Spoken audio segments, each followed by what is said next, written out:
Semarang. Dalam tugas akhir kali ini di modul yang terakhir, modul EMS di kegiatan PPG Angkatan 2 dari UNP ya. Selamat siang Pak Wawan yang sebagai pembimbing dosen pada kesempatan kali ini ya, di mana tugas akhir yang akan saya kerjakan di sini yaitu tentang EMS, di mana ada identifikasi sensor, kemudian letak sensor di bagian sebelah mana, kemudian juga akan mengetahui trouble atau ada permasalahan pada unit mobil. Pada kesempatan kali ini mobil yang saya gunakan yaitu Daihatsu Xenia yang sudah ada di belakang saya. Kemudian bagaimana nanti kita akan menggunakan scanner ya.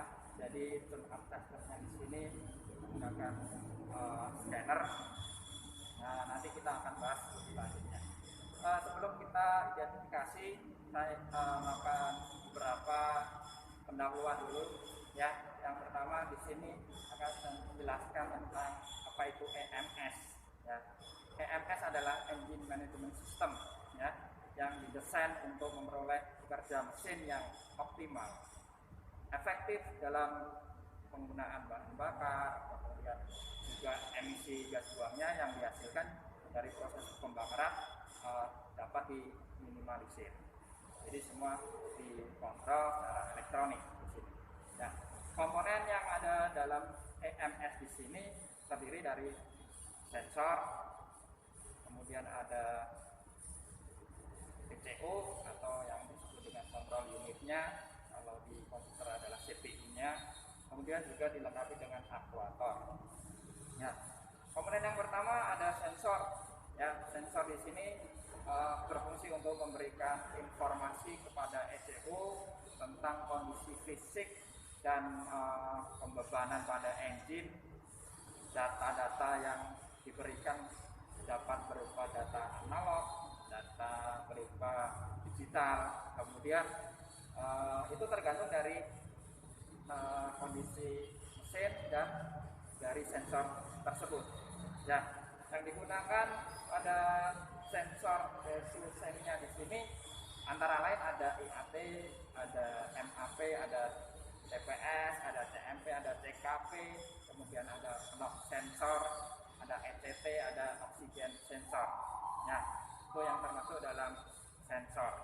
Kemudian ada perangkat pengolah datanya, di mana tadi sudah saya sampaikan adalah ECU atau Electronic Control Unitnya.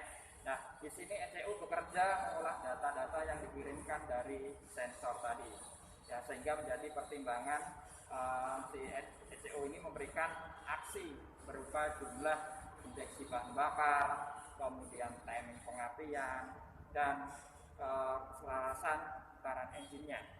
Jadi semua akan diolah di ECU dengan berbasis pada data yang dikirimkan tadi, data dasar, kemudian akan dikoreksi dan kondisi fisiknya dan beban pada engine itu sendiri.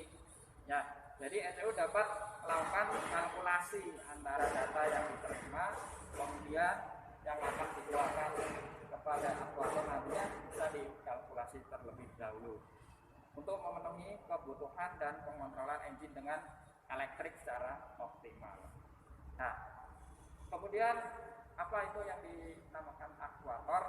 Aktuator di sini adalah komponen penggeraknya. Jadi tadi ada input yaitu sensor, kemudian ada pengolah datanya yaitu ada ECU, kemudian aktuatornya adalah pengeksekusi. Nah, istilah gampangnya eksekusi dinamakan dengan aktuator. Ya, komponen ini sebagai komponen penggerak, ya, merupakan piranti yang menjalankan keputusan dari ECU tadi. Ya, hasilnya berapa kemudian memerintahkan pada aktuator ini. Ya, kemudian mengevaluasi dari ECU itu juga termasuk dalam fungsi aktuator. Ya, kemudian engine dapat bekerja ya pada kondisi optimal, efisien dan rendah mencegah emisi gas buang, diharapkan seperti itu. Nah, aktuator di sini pada Daihatsu-Xen-nya yaitu bisa antara lain ISC, idle speed control, kemudian ada BSV atau EVAP, kemudian juga ada UCV, ada kontrol valve-nya, kemudian ada injektor, ada fuel pump, kemudian ada oil. Nah, itu ada beberapa yang secara garis besar pada EMS. Jadi untuk lebih jelasnya mari kita identifikasi langsung pada unit mobil. Di sini saya sediakan unit mobil Daihatsu Xen-nya, kemudian saya juga akan menggunakan engine stand FV, kemudian sini juga ada scanner. Kebetulan ini saya pakai lot, ada toolset, jadi kemudian juga saya akan menggunakan engine management system trainer di sini. Ya, jadi nanti seperti apa sistem yang ada di DMS secara terbuka, kemudian kita akan lebih tahu pada trainer di sini. Oke, kita akan persiapan alat dulu, ya. Jadi pelindung kendaraan harus kita pasang terlebih dahulu. Oke.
Baiklah, perlindungan kendaraan juga saya pasang di sini untuk melindungi kendaraan, ya, dari benturan atau gesekan, ya, selama proses identifikasi.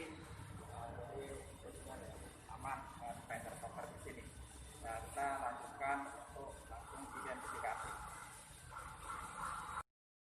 Baiklah, kita sudah berada di engine Daihatsu Xenia ini, ya, seri 3PE.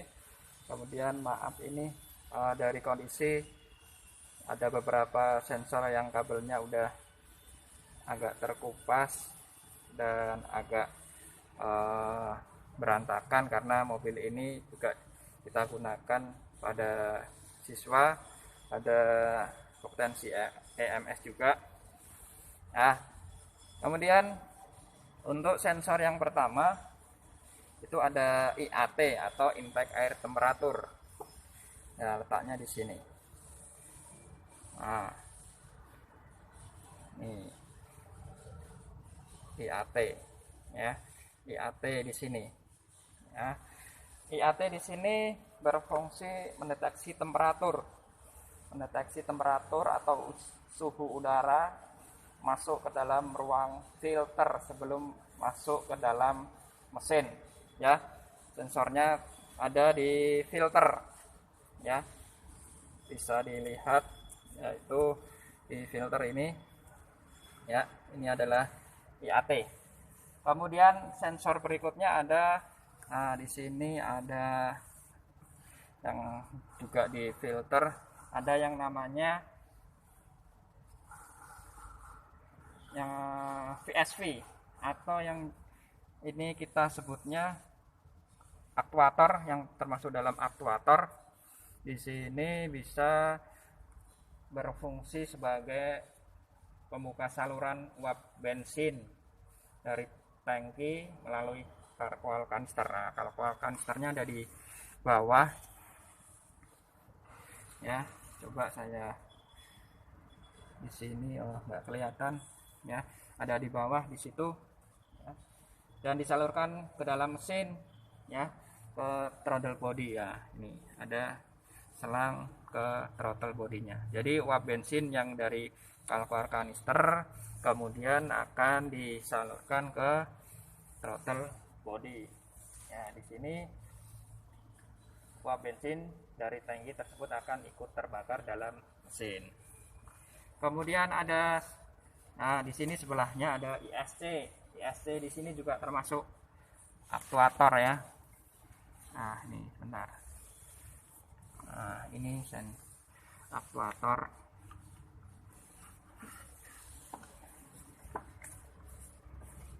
Nah ini dia. Ini ISC atau idle speed control ya. Fungsinya mengatur volume udara yang masuk ke mesin saat putaran stasioner atau putaran idle, atau disebut dengan putaran langsam juga bisa, dengan cara membypass atau mengalirkan udara pada saat katup gas kondisi tertutup ya.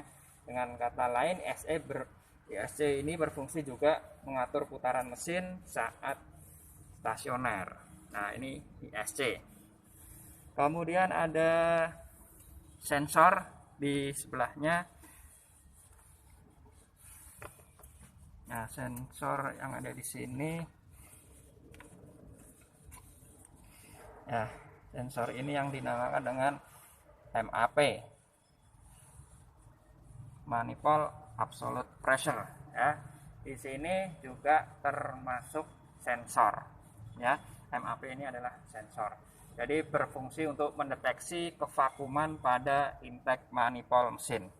Nah, di sini ada buah selang. Nah, di sini selang ini akan masuk ke intake manifold. Nah, ini adalah MAP atau manifold absolute pressure. Kemudian di bawah ISC itu juga ada yang namanya TP. Kelihatan nggak nih?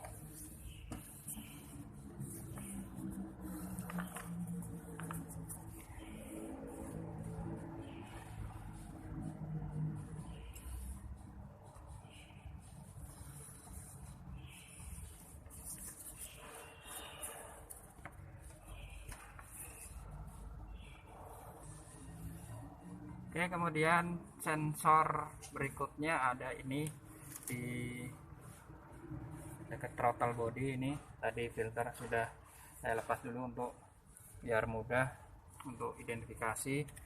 Ini ada yang namanya TPS ya, yang berada di samping throttle bodinya. TPS ini berfungsi untuk mendeteksi seberapa besar katup throttle ya, katup throttle yang ada di sini, pembukaan katupnya atau pembukaan gasnya berapa persen, berapa derajatnya, lebar katup yang terbuka pada saat pedal gas diinjak atau dibuka dengan dari pengemudi ya. Jadi pembukaannya dari katup throttle ini akan dideteksi oleh yang namanya sensor TPS ini atau throttle position sensor. Kemudian ada lagi sensor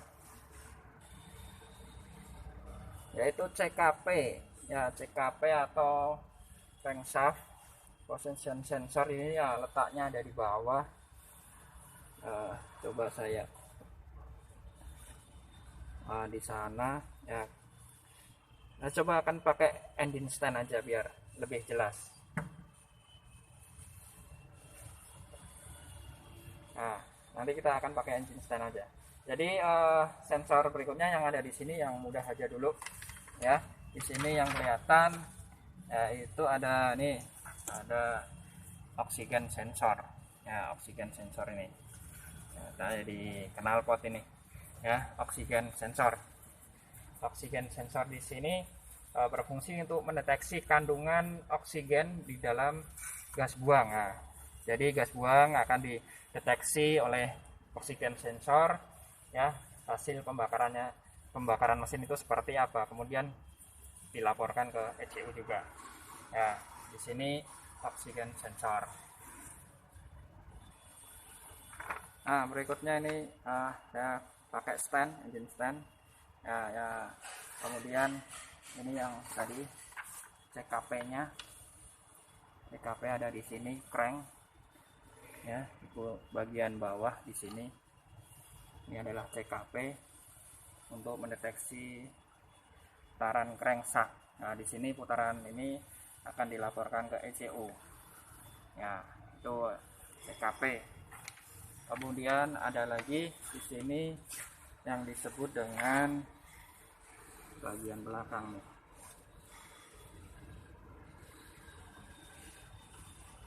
Nah, ini kelihatan nggak nih? Bentar. Sensor berikutnya tuh, aduh, di sini ada. Nah, tuh.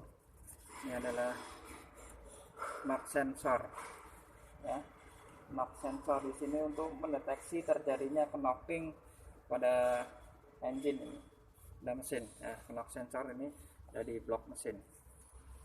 Oke, berikutnya ada yang namanya di sini, ya, atau disebut dengan CMP atau camshaft position sensornya di situ, ya. Camshaft position sensor ini berada di belakang. Kalau di unit kendaraan mobil susah untuk melihatnya, ada di bagian belakang. Jadi ini pakai engine stand. Kemudian ada juga sensor yang namanya di sini engine coolant temperatur atau ECT, ya. Di sini untuk mendeteksi temperatur cairan pendingin, ya. Nah, di sini dekat dengan water pump, ya, ECT-nya di sini, ya. Kemudian di sini akan mendeteksi temperatur cairan pendingin agar memberikan sinyal kepada ECU untuk menghidupkan kipas radiator saat mesin sudah panas, dan sebaliknya pada saat mesin kondisi dingin, dia memerintahkan kipas radiatornya agar dinonaktifkan. Nah, kita balik di unit mobil, kita deteksi atau identifikasi yang namanya injektor. Kelihatan nggak ini injektor? Ada 4 injektor yang ada di sini. 1, kemudian 2, 3. Nah, di sini 4 injektor. Di sini termasuk aktuator. Jadi dia sebagai pelaksana. Dia dapat perintah dari ECU untuk membuka dan menutup saluran bahan bakar menuju ruang bakar. Ya, di sini diatur oleh ECU. Kemudian ada juga coil di sini. Ini juga termasuk aktuatornya di sini, ya, melipat gandakan tegangan agar terjadi letusan bunga api pada busi. Kemudian ada satu lagi di sini aktuator. Di sini bagian sebelah kiri ada yang namanya OCV atau oil control valve yang berfungsi untuk mengatur pembukaan saluran oli mesin yang masuk ke VVTi controller.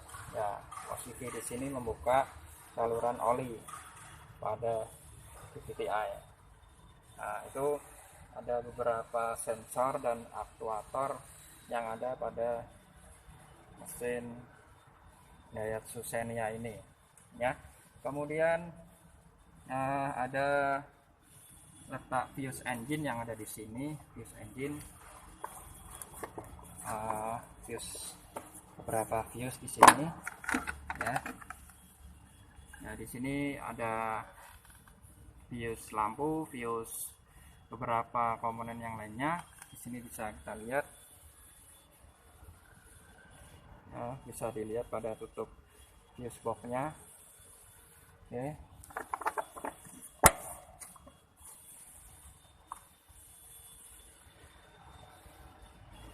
Kemudian kita akan identifikasi di mana letak komponen pengolah datanya. Ada di sebelah kiri bagian penumpang, di sini di dashboard. Nah, di bawah ini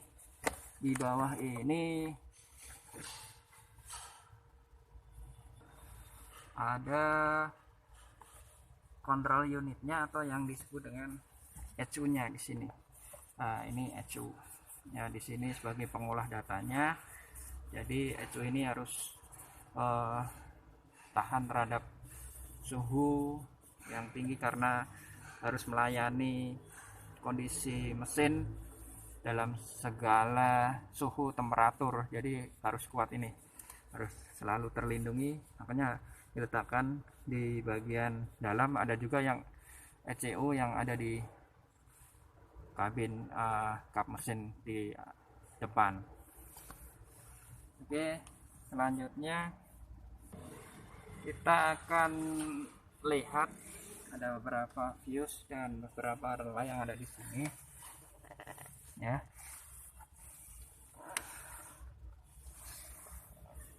Nah, coba kita lihat. Nah, di situ ada beberapa relay dan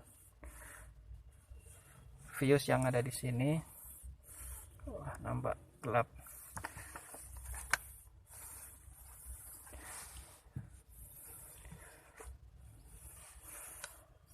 Nah, mungkin dikit kelihatan ada relay FV-nya juga di sana.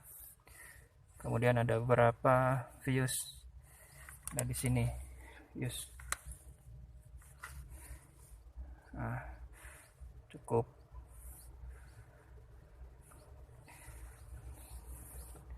Penerangannya masih begitu agak kurang ini, tidak terlalu maksimal. Ya, di sini di bagian bawah setir si pengemudi, di sini ada beberapa relay dan fuse sistem yang lainnya. Nah, di sini nanti kita akan ada yang namanya DLC,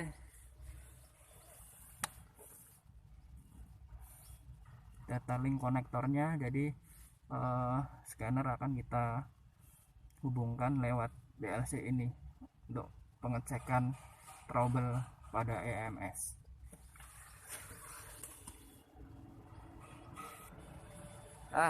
Ini saya pakai engine management system trainer yang kami punya, ya. Jadi dari sensor dan aktuator serta ECU yang tadi saya jelaskan di awal tadi, ini akan saya rangkum di sini.